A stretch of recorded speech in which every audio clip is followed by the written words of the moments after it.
Reddit, did I ruin my sister's life by exposing her fiancé at her bridal shower? I know I sound evil.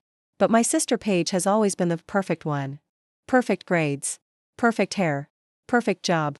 Perfect fiancé. And I've always been the mess. So when she invited me to her bridal shower, I knew it wasn't because she wanted me there. It was because she wanted photos of us smiling together so she could post "family is everything" red heart. I show up, bring a gift, and try to behave. Then Paige pulls me aside and whispers, "Please don't make this about you." I hadn't even spoken yet. That's how she treats me. Anyway, her fiancé Derek shows up halfway through to surprise her. Everyone screams. Paige cries. It's a whole Pinterest moment. And then Derek sees me. His face changes. Just for half a second.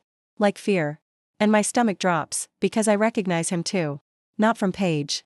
From a year ago. From my phone. Because Derek is the guy who used to DM me late at night. He would send accidental selfies. He would flirt. He would ask if I was alone. And when I told him I wasn't interested, he sent one last message. Don't worry. I'm good at keeping secrets.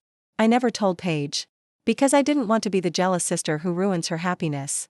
But standing there at the shower, watching him kiss her forehead like a saint, I snapped. So I did the most unhinged thing possible. I stood up in the middle of the party and said, "Paige, how long have you been with Derek?" She smiled and said, 2 years. I nodded and said, "Interesting. Because he was messaging me a year ago asking if I wanted to come over." The room went dead silent. Paige laughed like I was joking. So I pulled out my phone. And I airdropped the screenshots to the bridesmaids. Yes. I did that. Everyone's phones started pinging. People started reading. Gasps. Real gasps. Paige's face turned white. Derek started sweating. And then Paige screamed at me, "You always do this. You always try to steal my life." I said, "I'm not stealing anything. I'm returning it." Then Paige did something even crazier. She turned to Derek and said, "Tell them she's lying." Derek looked at her. And he didn't deny it. He just said quietly,